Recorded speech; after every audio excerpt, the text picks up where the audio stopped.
Well, folks, in today's video, we're going to be trying to get another one of my grandmother's childhood locomotives from the 1950s running again. This right here is a Trix Twin Railway 440, which she got for Christmas of 1953. Now, sometime after the 50s, this thing sat in storage for about 30 years. Until 1988, when she went out to Australia to go deal with my great-grandfather's estate. One night she was digging through a closet, and that's where she found her childhood locomotive still intact. Now, unfortunately, in that time frame, zinc pest was not kind to a lot of the parts, so they were already starting to kind of fall apart. Back in around 2013, she gave me all of her old locomotives to try to fix them up again, and in large part, I was not very successful in that. In 2016, I completely disassembled this one in particular, and I was not able to get it running again. I could not figure out why it wouldn't work until last year, where I managed to get this whole thing back together again. I rewound the motor, which turned out to be the culprit of the problem, and I had it moving for the first time in 60 years under its own power. Unfortunately, that didn't last very long. What I didn't know about Markling controllers is that if you push them down, they send a high voltage pulse through the track to try to activate the reversing unit, and that ended up frying the armature for a second time. Now, I have a replacement armature, so we can definitely get this thing moving again, but I kind of want to throw in all the marbles this time. I want to actually get this thing moving again, but also operational on two-rail DC track, which is the same kind that my layout uses. Now, unfortunately, in the process of seeing if this was even feasible, I discovered that the flanges these have are too large, even for Code 100 track, and you can't sand them down because then you'll mess with the whole gear system. So I kind of thought that whole idea was hopeless, till I remembered that about a year ago, I got this locomotive, which was also made by Trix, but it's got a slightly more modern drive, which somebody appears to have already converted into a DC system, and since it's more modern, it's also got smaller flanges, which are compatible with Code 100 track. So what I'm thinking we can do right here is try to actually swap the two drives and get this thing operating on DC power, and then also try to get this drive running and put it in this locomotive. So let's get started. We'll begin by disassembling this engine. I'll start by removing the two rear screws here, which should drop this drive out. And just like that, we have the whole AC system out. If we line these both up, you can see there are some other significant differences besides them running on different types of power. The length of this is also longer, and it's actually connected to the whole valve gear setup. I'm going to see if we can try to remove the valve gears from this, and then I think we're going to have to cut this one down to be the same length as the original there. Now it starts to become a little bit more clear as to kind of what we need to remove. So now we just need to figure out the precise length of the original. Would appear to be about 84 millimeters and a half. And now we just need to put some marks that match that.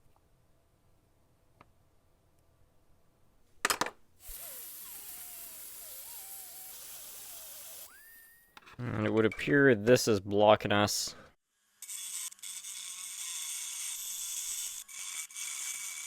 So with some effort, this does seem to be fitting together pretty well, so I think now we'll focus on actually trying to get this drive running, because we still need to figure all that out. Luckily, there are quite a few donor parts, thanks to my grandmother saving everything when it got crushed in transit from Australia. This is just rotating right in place, can you see that? Maybe if I apply some pressure, we'll be able to get this out. It's probably the first time that screw has moved in about 70 years.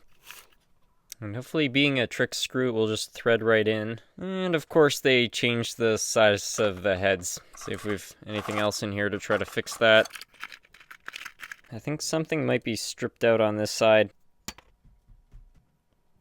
Those will mix together and generate some new threads. While the threads dry out, I think we'll service the motor a little bit here. And we'll clean out all the gaps as well. Alright, I think that's all dried. Let's see if it actually worked. Well, the steel shaving metal technique seemed to work a little bit better than I was actually expecting there. Uh-oh. Doesn't want to turn. Is it possible the brushes are too tight? Let's back these things off a few turns. See if that makes this start. Oh yeah, there we go. Well, we had something happening there and didn't like that. What happened? That's weird. It's like I turn it a little bit and then it locks up. I don't know, maybe it just needs some adjusting here and there. A lot of this looks a little bit suspect. Well, it seems fine now, so I'm just gonna roll with that. For now, what I'll do is I'll remove this kind of main pinion gear and clean that up. That looks a bit better. Let's throw those back in here.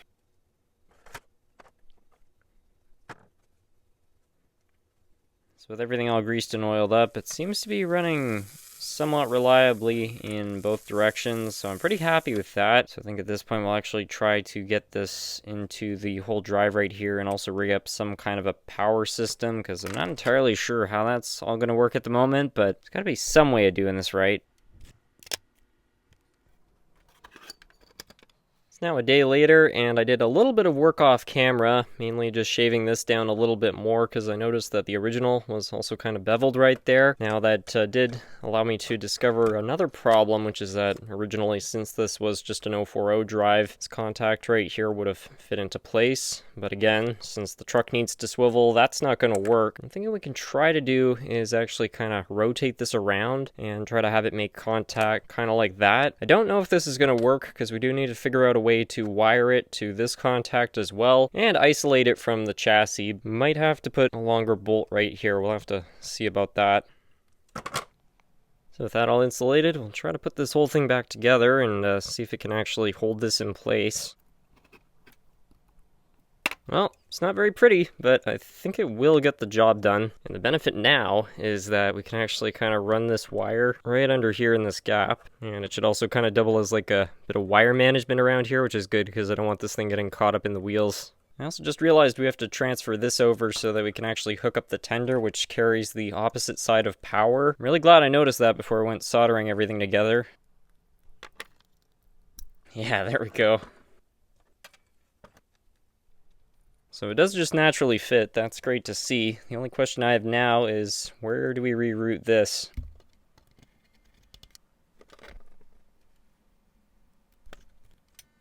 So with that all wired up, I think we should be able to test and see if this actually works. Not really expecting much here, but let's hope for the best. Oh, got a couple rotations. Yeah, there we go. And now it's lost power. So I don't know if it's the bolt, but something on the bottom here is making contact with the track, which is obviously no good.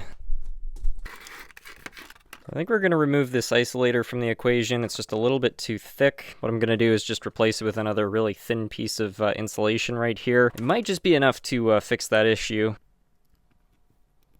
Let's see if that made any difference. And it's shorted now. I think what I'm going to try doing right now is just remove this contact system and see if we can just get it running without that. It doesn't actually need this because the original engine did not have a tender, but this one does, so this can do that job. This is really just a redundant thing for a little bit of extra pickup area.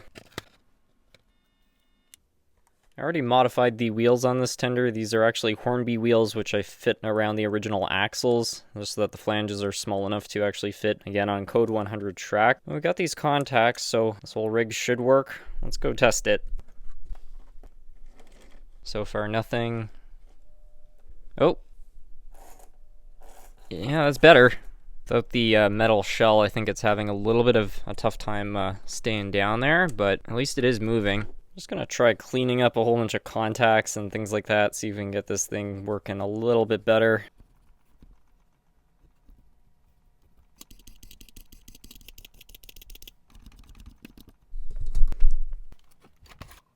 Well, not really an ideal practice, but I'm gonna recharge the magnet anyway here.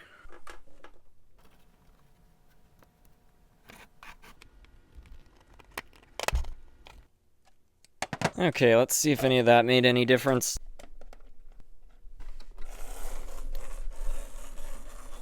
Oh yeah, that seems a little bit more rowdy. Current draw is a little bit high, but it's also all over the place because the motor is not getting power consistently. So maybe once we put the shell on, this thing will work a little bit better. To be honest, I really don't know how much life this armature has left in it. It definitely looks like it's overheated a couple times before, but hopefully we can get it running just well enough for my grandmother to see it and then replace it, because I imagine this type of assembly is probably a pretty common one given that it's an 040. We'll see if we can get this to all work together.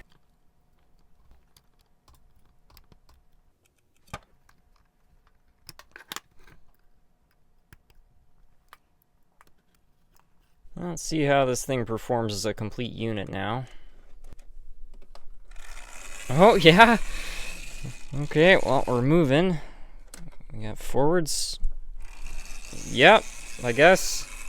That's not good. So, I mean, we've got it running, but that motor is just super weak. I'm wondering if it's possible to actually dig in here and try to replace that armature with one that's a little healthier.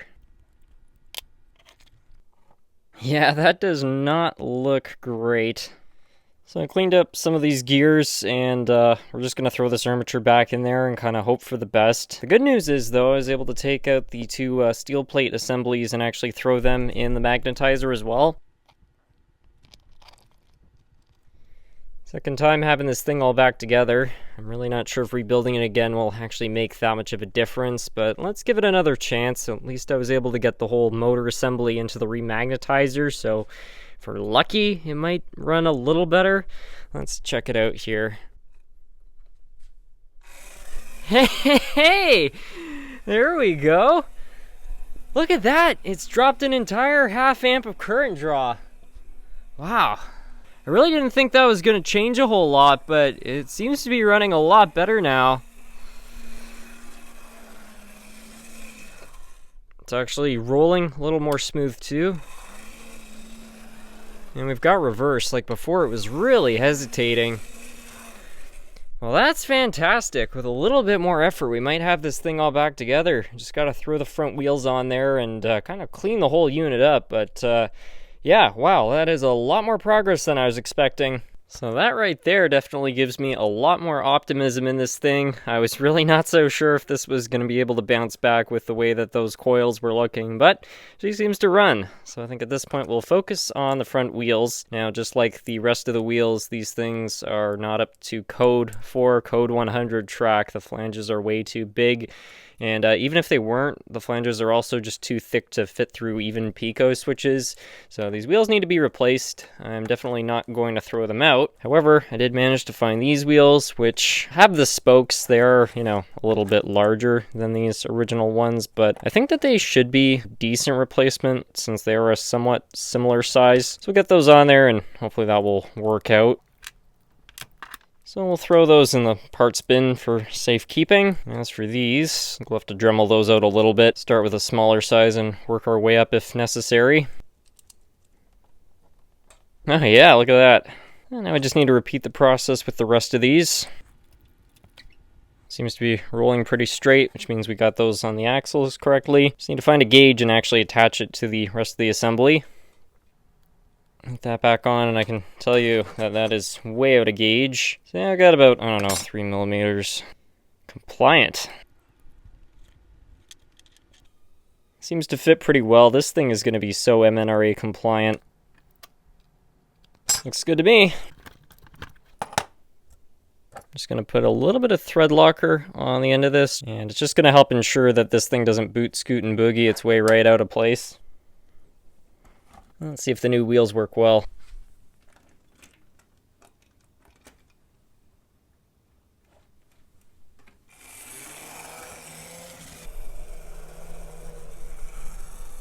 Well, so far so good. Let's see how it handles those switches. Looks pretty good. I'll send it around for another lap just to be sure.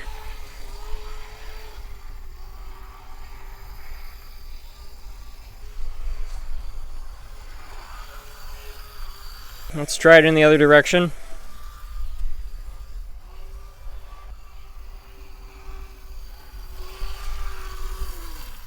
Well, that seems acceptable to me, so I think we'll focus in on some of the cosmetics now. I'm not going to make any changes to the paint. As far as I'm concerned, it's got its battle scars and it wears them with pride. These are memories. It's got playtime on it. However, if we can add some things onto this, I feel like that would be a good thing. Starting with a buffer off the donor engine. Somebody's put some sort of paint on this, so I'm going to see if I can get that off. That's not even original. That's a nail somebody stuck in there. So yeah, maybe we'll just leave that be. I just found this set of buffers in the box, so I think we can probably steal one off this right here. There we are.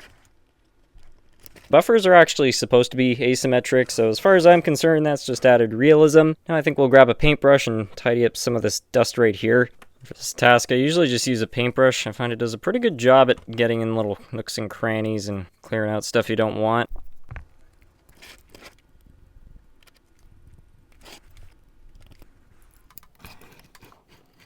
I'm thinking that we even like throw some handrails on this thing again.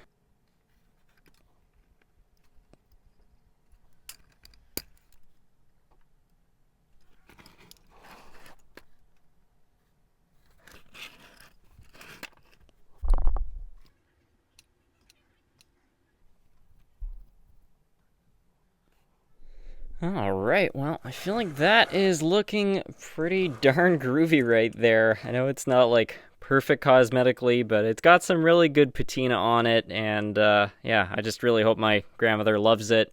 Anyway, I think at this point, now that we got this thing cosmetically back together and running, we'll try to now focus on getting the original drive running with this locomotive, which also desperately needs some cosmetic work. I'm gonna try to kind of speed run this part though, just because the video is gonna be like an hour long if I don't. The good news this time is that I've already done a lot of work on this drive when I got it running last year, so like I was saying at the beginning of the video, this was what the wheels looked like on one side when I first got this thing, so I already replaced those, and I did do some servicing, so it's really going to be a matter of replacing the armature with the spare one, which I've got right here. So I think I'll just replace this whole assembly right there, just get that into slightly better condition. I think I'll start by digging down to the armature here. And there we are. I believe this whole thing will just pop right out of place. You see that one little burn mark? So that's where this coil went bad. Some fresh lube on there. We'll kind of get that into place.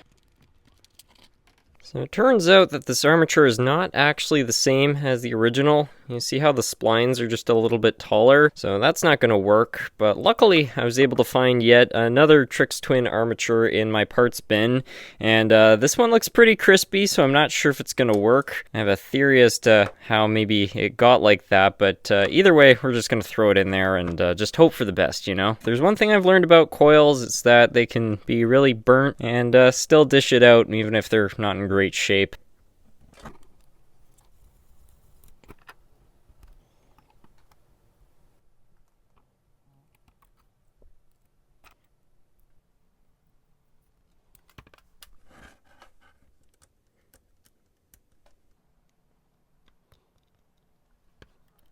Alright, I got this thing shifting better than Sarah sitting in a Chevrolet, so I think at this point we'll throw the brushes back in it, and hopefully it will run. I still need to do some wiring on the bottom end, but so far this is looking good.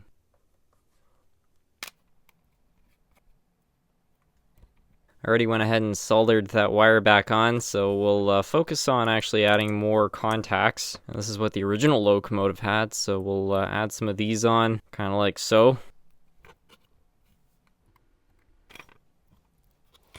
Let me see if that works. So I got this thing all wired up, so let's see here. Well, it's shifting. And that's about all it does. I think I just need to adjust the timing of this cam right here. Just move it like, I don't know, 4 degrees. So I adjusted this cam again, and now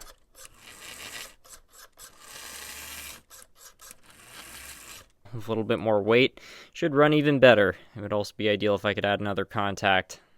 Just went and quickly got the shell all painted up off camera, so we'll throw the drive back in this thing.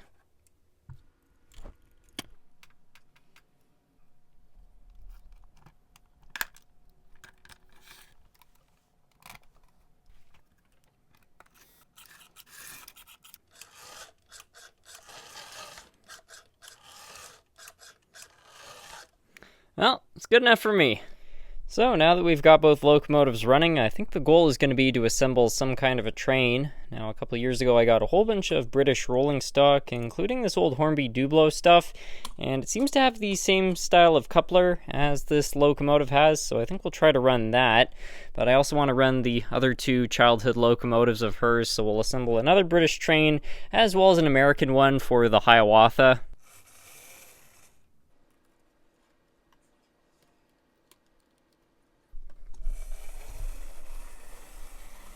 It's really surreal for me actually seeing this locomotive pulling cars on the layout, because again, she gave me this locomotive to fix in 2013 and I spent so many hours trying to get it running again, not even realizing at the time it wouldn't even work on this kind of track. So seeing it out here hauling cars is really special, and I really can't wait for tomorrow morning where I'll actually get to shore this thing operating, because keep in mind, even though I got it going last year, she never actually saw it running because the motor burnt out a second time before then. So this will be her first time seeing this thing operating in about maybe 60 years. Got the rest of these cars going, and then tomorrow morning will be the big reveal. Great. She really does. So, a surprise. What? I got another one running.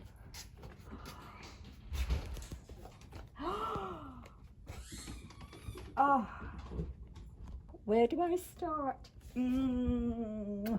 This means so much. Are you going to start it? Yeah. That's her. How long did it take? About 2 days.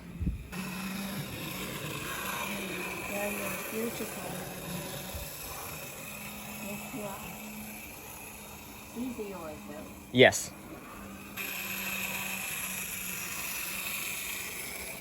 My Uncle Bill is a chef, and he would come and cook a goose or a turkey or something with a lot of fat and put it in the old metal basin, and it would set. In the morning, we're sitting by the fire, we're having our toast and dripping, doorsteps of toast and dripping, and we hear this noise. And we're looking at each other and never heard this noise before. So we crept in. We had 2 living rooms. There were 2, a fireplace in one and a fireplace in the other. It was a center door house in Worthing. And so one living room was here, and then you crossed past the staircase and the other living room, and it was in the other living room. Well, we just stood there, and it was running. Wow. He had it running. And the presents under the tree, they didn't matter at all. We didn't care. We just sat, the 2 of us, mesmerized. And of course, this is huge, but to a child, this would be a castle that goes on forever and ever, because everything is always bigger. We were so tired that night, we were allowed to stay up later because it was Christmas Day. And we watched and we watched. It was a dream. And I found them, how many years later? 40 years later, maybe more, in Australia, in the bottom of a cupboard.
Did I do that to you?